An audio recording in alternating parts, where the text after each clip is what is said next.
All right, sir, I'm just gonna tip you back as we go up the curb, okay? Go, and up.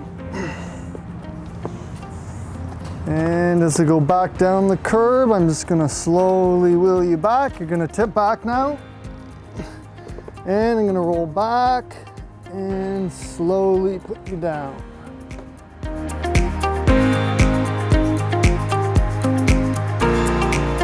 All right, now I'm gonna show you how to bring a passenger into a door that opens towards you.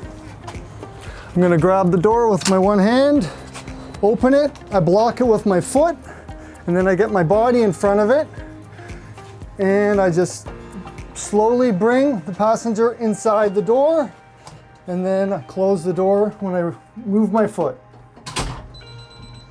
Now to go out a door that opens outwards, I always go backwards, open the door with my foot, block it with my body, bring the passenger out, and if there's a ramp, we go down backwards.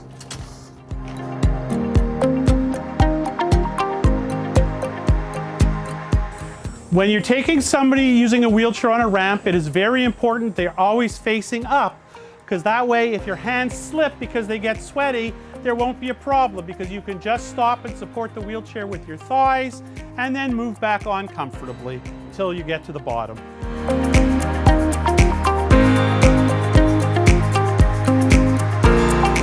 Although it is usually easier on a rear loading vehicle to go forwards, some customers for some reason may not like that. So you can either take them on like this, where they're backwards and you would have to turn them around, or unless the customer has a problem with it, it is easier to just take them on facing forwards. When you take your customer onto the platform facing forwards, you then have two options of what to do. On all cases, you must make sure the brakes are on and that the seat belt is done up on the lift. You can either go up on the lift with your customer, in which case you must be on the inside of the wheelchair, and along with one hand on the control, the other hand should be on the yellow handle of the lift. The convenience of doing it this way is when you get to the top of the lift, it's easy to push the client right on, because on a wheelchair such as this one where there are no handles, it's a very difficult situation to bring them on otherwise.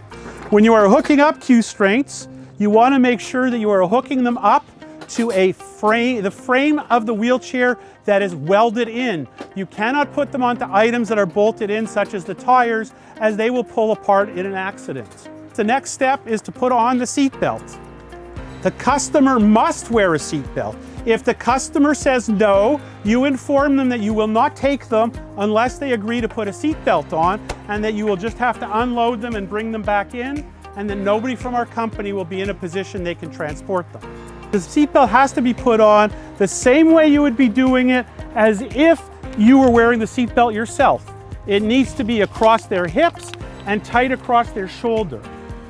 Then check to make sure that the wheelchair is in position by trying to move it forwards or backwards. If it doesn't move, then you're good to go. The proper way when you've finished hooking up your client is to come out the side door, close it, come to the back, stow your lift, close the doors, and then get in and drive away. When you get to your destination, it's time to take your passenger out and undo the seat belt and then take off the Q'Strengths. You need to open the back door, deploy your lift, undo the brakes of your customer or have them do that, wheel them back onto the lift, make sure their brakes are done up, and bring them down. Once the lift is fully down, undo the seat belt, assist the customer off the lift, provide them whatever assistance they need to get where they are going, bring your lift up and stow it. Make sure you do up the seat belt or it will not work properly.